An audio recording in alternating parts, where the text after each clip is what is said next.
Well, good evening, Riverview Church. Really excited to be with you here tonight and looking forward to all that God is going to do as this message goes out. And I've been thinking about this night for a while now and trying to think creatively around how to do a service that would be effective, that would reach our community. And the more that we thought about this, the more that we prayed about it, the more it was obvious that we had to do an electronic version of a service like this for Christmas Eve. So many of you guys are out on the road at this time and you're traveling to families in other states even so that you can wake up on Christmas morning and celebrate with your families. And so it just became apparent to Sarah and to me that this was the way that we needed to do this night. So we're happy to be able to provide this for you and really, really thankful for all that God is going to do. Now, for those of you that may be watching that don't know who I am, my name is Pastor Ben, and I have the privilege of leading Riverview Church alongside of my wife. And we're just a new startup church in our opening season, anticipating great things as we move towards a public launch sometime in 2024. And we're looking forward to all that God is going to do as we get ready to launch in Anoka, Minnesota. Tonight, we're going to be doing a video version of a message that we released at the beginning of this Christmas season on the Star of Bethlehem. There was a lot of interest in getting a hold of this content, and we weren't able to make it available because we were at an alternate location. So for those of you that wanted it, for those of you that were requesting it, that's the message that we're going to be releasing on Christmas Eve. So the first question I'd like us to ask tonight as we look at the message of Christmas and as we consider the Star of Bethlehem, I'd like us to consider the question, was the star actually real? Did the events described in the scriptures concerning that Christmas time and the Star of Bethlehem, did they really happen as we see them described in the Bible? Well, of course, there are two answers to this question that one could give. And there are two general positions that you could adopt as you contemplate this question. The first answer could be that the Star of Bethlehem is in the Bible, so therefore it must be true. After all, the Bible is an inspired book, and that's enough for us. That settles it, so therefore we don't need to go further with the question than that. The second position that generally gets adopted here is that the Star of Bethlehem really was just a made-up story, a crime against history perpetrated by the early church to inflate the significance of the testimony of Jesus concerning his coming, to make his testimony about himself seem more believable. After all, stars don't move around in the sky. They don't point beams of light to particular locations on the earth as we sometimes see in the movies. So therefore, the star must have been some sort of a made-up event. But the question I'd like to ask as we get started here this evening is I'd like us to consider, what if we took neither of those positions? What if we simply chose to explore the star as a kind of a mystery that we could somehow solve together? We could weigh the best evidence from the scriptures, and we could put the whole picture together to see what we could learn about this event using disciplines such as astronomy and history and other areas of study. Wouldn't that be an exciting thing for us to do this Christmas? So let's actually endeavor to do that together in this short video. And let's approach this as a series of questions to be answered and as a general mystery to be solved. So with that said, we'll kick off perhaps with the first major question. If the Star of Christmas is actually a real, a genuine, astronomical event, then why haven't we heard more about it before now? If it's so real, then why isn't it just generally known information? Well, here are a few reasons, perhaps, as to why it's the case that we haven't heard more about this before now. First of all, we didn't know the math behind the solar system before now. Modern science really needed to catch up with the question. Using careful observations, we could perhaps answer a question like this, but it wasn't generally known before modern times. And then in the 1600s, based on the work of a scientist named Johannes Kepler, we could begin to calculate where certain stars would be at general time frames. And so the first answer to this question is that we just simply didn't have the mathematical information that we would have needed to really probe the question. Second reason why we haven't known more about this before now is that, as we can all guess, math alone is probably not enough. We need a simulation that could be computerized to look at the gestures of the heavenly bodies in the past. And today we have that technology. Using computer images and using Kepler's math, we can combine the two and create a simulation of what the sky would have looked like during the life and times of Jesus. And that certainly is an amazing and fascinating thing. Finally, our history about the date of the Star of Bethlehem before now was previously incorrect. We know this is true because the date of the Star of Bethlehem was simply calculated using historical data that we now know to be incorrect.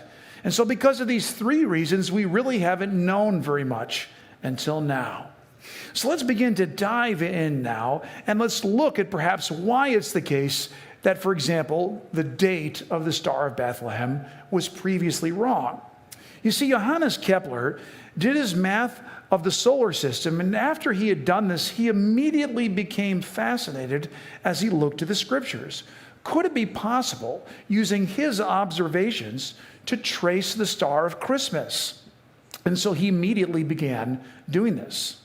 And he wrote 2 books about it and went on to write extensively on this topic, but he never did find the Star of Bethlehem in any of his calculations. Why is this the case? Well, because he was looking at the sky during the wrong year. You see, Kepler thought that a very important man died on a certain day, and that very important man was King Herod. Herod was the king who infamously tried to kill the infant Jesus. Didn't succeed. And so Herod was therefore alive when Jesus was born. And for this reason, Kepler believed that Herod died in the year 4 BC. And when he looked at the sky in the years 5 and 6 and 7 BC, he simply didn't find anything and concluded that there was therefore no way using his mathematics to calculate the timing and the appearance of the sky during Jesus' birth. Unfortunately, Kepler was taking the date of Herod's death from an edition of the writings of a Jewish historian named Flavius Josephus, and that date that he used in the manuscript evidence he had at the time was just simply incorrect. However, earlier manuscript evidence from the writings of Josephus, that infers that Herod didn't die in 4 BC, but in 1 BC. And so all of the manuscripts of Josephus's writings, this great historian, that date before 454 AD, are surprisingly consistent with this revised date. So therefore, Kepler was using the wrong time frame to make his calculations. On the other hand, when you take the date of Herod's death as being 1 BC, and then you use Kepler's mathematics, and you look at the sky during the years 2 or 3 BC, the data just absolutely blows our minds, and the sky just explodes. So the next question that we should consider probably as we move into this is really, is it a good thing for us as Christians to be gazing at the sky for signs in the heavens? Doesn't this sound a bit like astrology?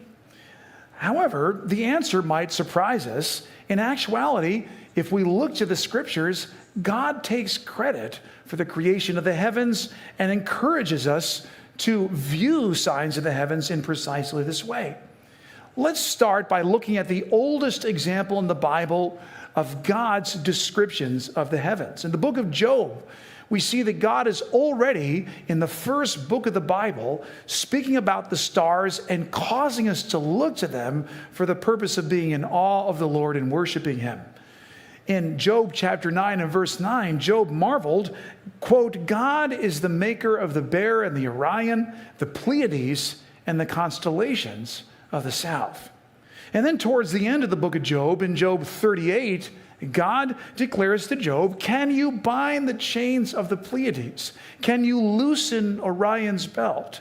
Can you bring forth the constellations in their seasons, or lead the bear out with its cubs? Do you know the laws of the heavens? Can you set up God's dominion over the earth? Numerous of the other writings of the scripture describe similar accounts of the creation of the heavens. Isaiah chapter 40, verse 26, lift up your eyes and look to the heavens. Who created all of these? Finally, we see that Jesus himself encourages us to look to the stars and to view what perhaps can be known about signs of the times. Luke 21 and verse 25.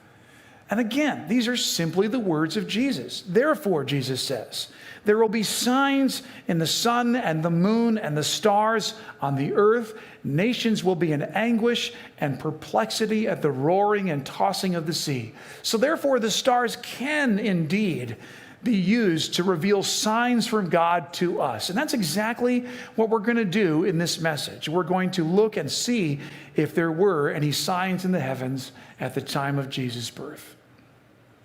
So the next question is, what was the star of Christmas? Is there any room for us to simply consider, maybe the entire thing was just a supernatural event? It was never intended to be traced out for some sort of a star in the astronomical record. Well, actually, the Gospel of Matthew answers this question for us. In the first place, the Gospel record describes the star as a star. This is fascinating. And so since the Bible itself refers to the Star of Bethlehem as not some sort of a supernatural light, but actually as an actual star, therefore that's the way that we should probably view it. And in the Gospel of Matthew, we find our source of richest evidence concerning this sign in the heavens. Looking to the Gospel of Matthew, we find that there's actually 9 historical characteristics of the Star of Bethlehem which need to be taken into consideration as we look at computer simulations of the heavens long ago. Number 1, the star coincided with Herod's life. This is probably a pretty obvious point, but we should consider up front this important historical correlation. Matthew chapter 2 and verse 1 says this, after Jesus was born in Bethlehem in Judea during the time of King Herod. So Jesus was born during the time of King Herod. So we need to rewind to sometime during Herod's life. Second, the star is tied up with the appearing of a group of men the scriptures refer to as the Magi. Again, look at the gospel. Matthew 2, verse 1. Magi from the east came to Jerusalem. So what were the Magi? Were they magicians? Were they some sort of ancient wonder worker? Magicians in the scriptures were often thought of as bad actors. Look, for example, to Acts chapter 8, Simon the Magus. So we don't always see magicians labeled in some sort of a biblical way in a positive light. Well, it's perhaps hard to answer this question with 100% certainty. We don't really know, for example, who the Magi really were from the scriptures. We think there might have been 3 of them because there are 3 gifts that are listed in the text. But we don't know some things about the Magi for certain from the text of Scripture alone. However, once again, looking to writings outside of the Bible, we find a description of Magi from the east that are actually notated by a Jewish historian and philosopher named Philo. And he actually lived in Alexandria, Egypt, before the time of Christ, within a large Jewish community that resided in that part of the world of that time. And Philo was a copious writer. Most of the writings from ancient times, as many of us know, have been lost because they've been burned. Many of the great libraries of the world were burned in various historical conflicts. And so most of these ancient works are now lost to us. But Philo, interestingly enough, made it through. And Philo actually does describe Magi from the East. He describes a particular school of Magi that he calls the Eastern School. That's interesting. And these magi, Philo actually praises. He says that they understood the natural order and that they had the ability to explain it to others. These men were sort of like proto-scientists. They were the intelligentsia of their day. And this was at least true of the Eastern school of the Magi, and so it possibly could be that Matthew was referring to this school of magicians from the East. Perhaps they were the ones that were described in the gospel record. Now, there's an additional point that could be made here. Some have hypothesized that perhaps the Magi were descended from Daniel's day. Daniel was an Old Testament prophet. He was very, very highly respected in Babylon. Of course, Babylon is east of the Holy Land. Daniel stayed, as we know from history, in Babylon until he died. And in fact, Daniel the prophet may have been training up people to come up behind him to serve as scientists of the skies during those days. Astronomy as we know it today is just simply a secularized version of astrology, and astrology was invented in the kingdom of Babylon. So perhaps this work was the work of Daniel. These men may have actually been part of the founding of the Eastern school that Philo describes. So perhaps that's the case. Maybe we have good reason from history to believe that this is possible. Let's get back into our list now. Next, number 3, in the book of Matthew, the Magi ask a question that just seems pregnant with all sorts of clues. They ask Herod as they visit him in Jerusalem, quote, "Where is the one who has been born king of the Jews?" Now notice what the text is telling us here.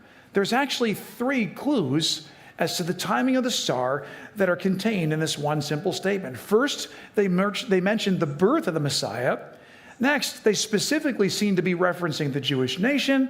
And third, they're referring to the Messiah as the King of the Jews.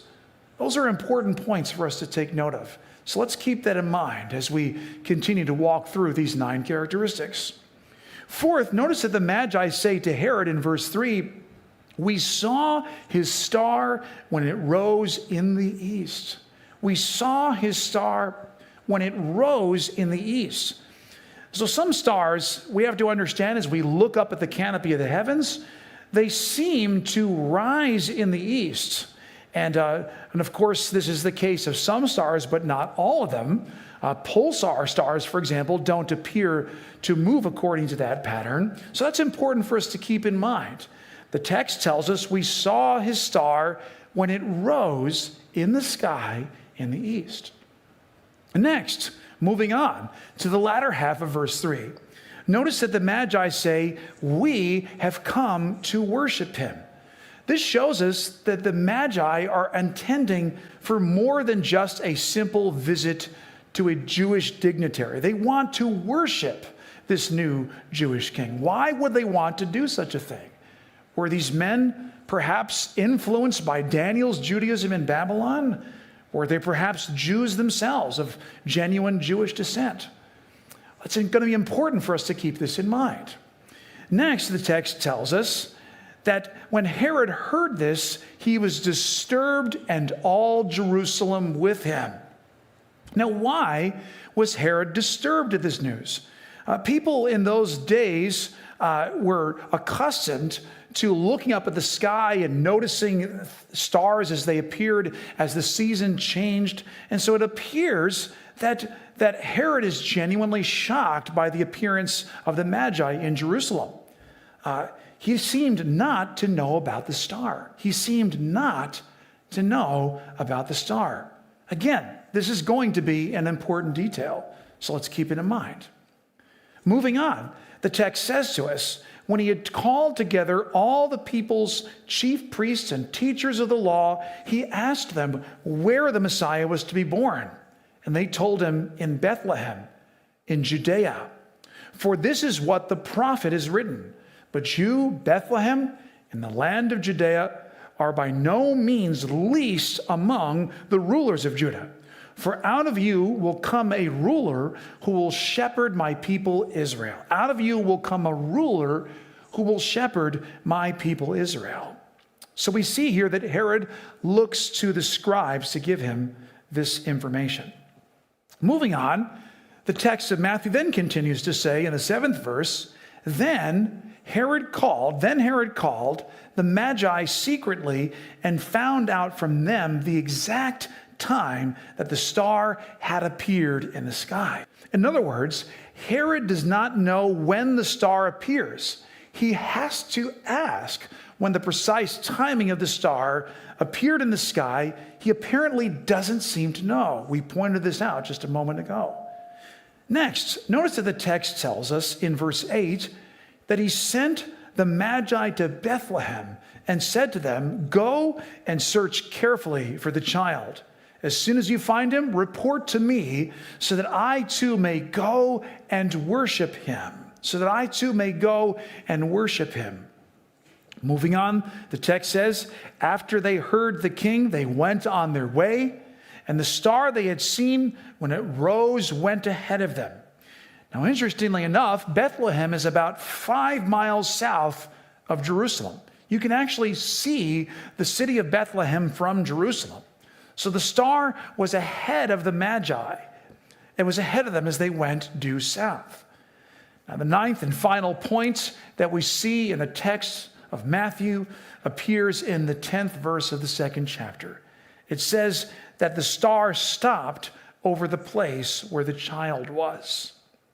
The star stopped over the place where the child was. So let's ask the question now. What actually was the star? Was it perhaps just a shooting star? Could that have been a good candidate for the sign that the Magi saw? Well, of course, that doesn't seem to work because shooting stars don't stop. Instead, they just simply zip from one end of the sky to the other, and they're gone. So a shooting star is not a likely candidate for the star of Christmas. Might the star have been a comet? Well, no, for at least 3 reasons. First, comets have always, from ancient times, they have been known to be basically omens of doom. This is the way that comets have been viewed for as long as anyone can remember. Even from cave paintings, we can see that this is true. Comets operate outside of what people have always thought to be the normal system of the gestures of the heavenly bodies. They seem to come from nowhere. And so in even the earliest cave paintings in which human beings have painted on the sides of stone walls and caves, whenever you see a comet in a cave painting, animals are always running in terror and fear. Even in modern times, when Halley's Comet showed up in the 20th century, all the churches were basically packed. So the question becomes, would God have chosen an omen of doom to announce the birth of the Savior? Probably not. So that's the first reason. The second reason that it probably was not a comet is because several ancient cultures, including the Chinese, did keep ancient records of the sky, and they don't report a comet during the year 2 BC, which again, that's the date that we're working with for the timing of Jesus' birth. Thirdly, and finally, Herod seemed not to know when the star appeared. In the ancient times, during some of the warmer days, and especially during the warmer nights, people were accustomed in cities to going up and just simply sleeping on their rooftops. And so if there was a comet that was moving across the sky, virtually the entire city of Jerusalem would have known this. If there was some sort of an omen of doom that appears in the heavens, it virtually would have been the talk of the town. So might the star have been a nova, or perhaps a supernova, some sort of an exploding star? Well, once again, no, because the Chinese records don't describe a nova happening during the year 2 or 3 BC. So we're running out of candidates here. What could the star of Christmas possibly have been? Might the star have been a wandering star? Well, wandering stars are basically just planets. They move around in the field of the fixed heavens. As the earth rotates, the stars appear to rise in the east, set to the west, Could this be a good working hypothesis? Perhaps the star was just a wandering planet. The largest planet in the solar system, incidentally, is Jupiter. It's about 11 times larger than the Earth. It takes roughly 12 years to rotate around the sun, according to modern science. So could Jupiter, perhaps, the kingly planet for his size, could this have done all 9 of the things that we cited in Matthew's gospel, as the scriptures predict? Well, in order to answer this question, let's begin now to turn, as this is an interdisciplinary study, let's begin to turn to our computer simulations of the skies during the year 2 or 3 BC to see if this could have been true. You see, once again, using a computer simulation of Kepler's math, those simulations show us what the sky looked like above Babylon, which would be modern-day Iraq, during the years 2 or 3 BC. And at this time, the planet Jupiter does appear to do some rather amazing things. First, during September of 3 BC, Jupiter rises in the sky above Babylon, which is fascinating. And just below Jupiter in the sky, as you look from the vantage point of Babylon, ancient Babylon, just below Jupiter is Regulus, which is basically translated regal. So the king planet and the king star seem to come together in the year 3 BC in September over modern-day Iraq, which is rather fascinating. In fact, Jupiter seems to circle back and forth around Regulus 3 times as though it's crowning Regulus. This is a very strange and, in fact, rare occurrence. It's almost as though Jupiter has drawn a crown around Regulus. So what does this have to do with the Jewish nation? Well, Jesus was born as a Jew. So what does the Bible say about the Jews? Well, here I'm going to reference the book of Genesis, the 49th chapter, verses 9 through 10.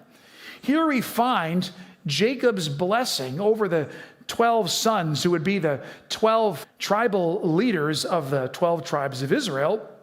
Jacob says, "You are a lion's cub, Judah.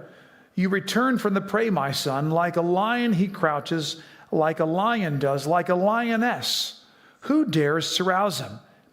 And then Jacob goes on to say this, "The scepter will not depart from Judah, nor the ruler's staff from between his feet, until he to whom it belongs shall come, and the obedience of the nations shall be his."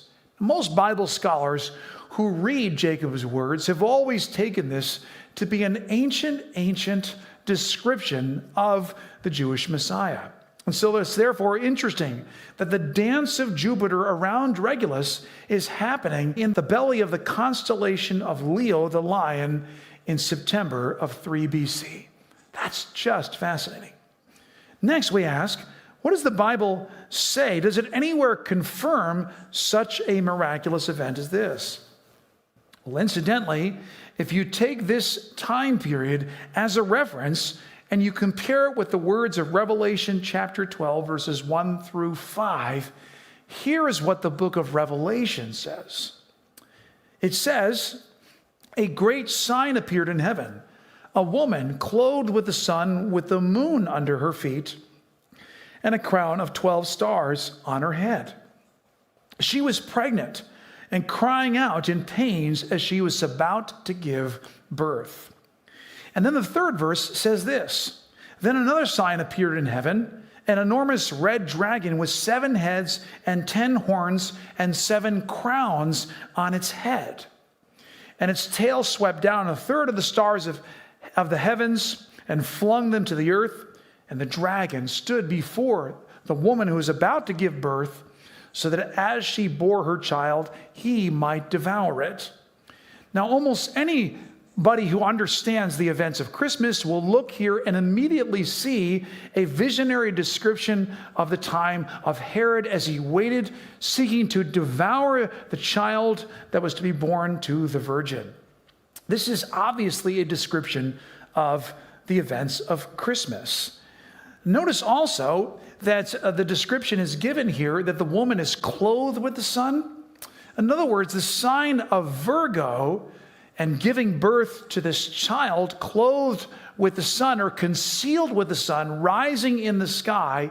What is so fascinating is that during this particular time period, during the computer simulations, as you look into digital simulations of Kepler's math, what you find is that Virgo indeed is concealed by the sun. You can't see the constellation Virgo during the daytime. So she's clothed with the sun, incidentally, at her head, and at her feet, rising just underneath her at the timing of this starry dance in the heavens right during this season, is the moon showing the Jewish New Year, which is just so fascinating.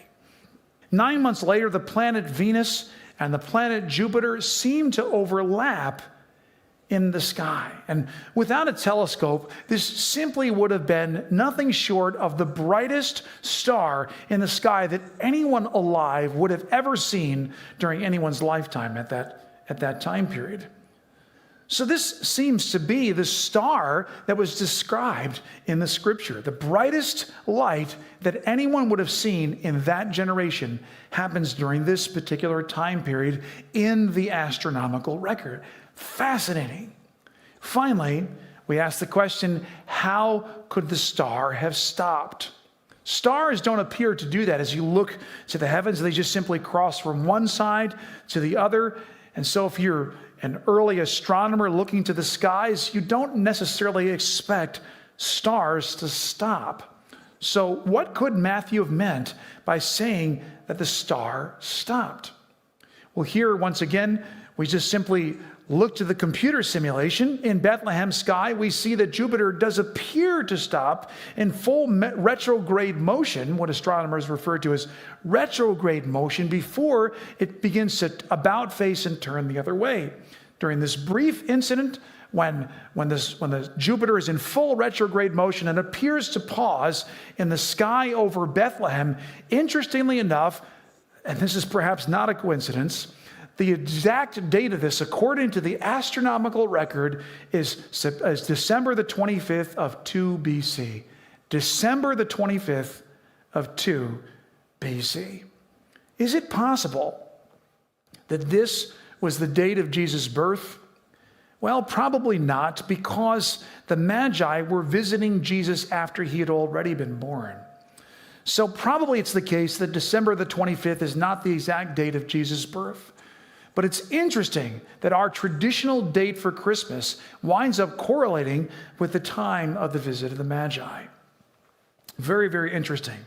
So once again, for review, here is the precise chronology of events. In September of 2 BC, Jupiter crowns Regulus 3 times in the belly of Leo. Second, up rises Virgo, clothed with the sun or concealed with the sun. Again, you can't see her. She's just back there, and this is, as we already have referenced, it's an undesigned coincidence in the scripture. The new moon is at her feet. This is Rosh Hashanah, the start of the Jewish New Year. Next comes the biggest planet. It connects with the brightest planet to create the brightest star that anyone ever sees in a generation over Jerusalem. And the Magi are traveling at this point. Next, we see that Herod is for the first time meeting with the Magi, and he asks the scribes where the Messiah would be born.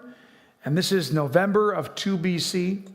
Then they look to Bethlehem, and they observe Jupiter. They look to Bethlehem, and they observe Jupiter in full retrograde motion over the city. On December the 25th of 2 BC, the star appears to stop.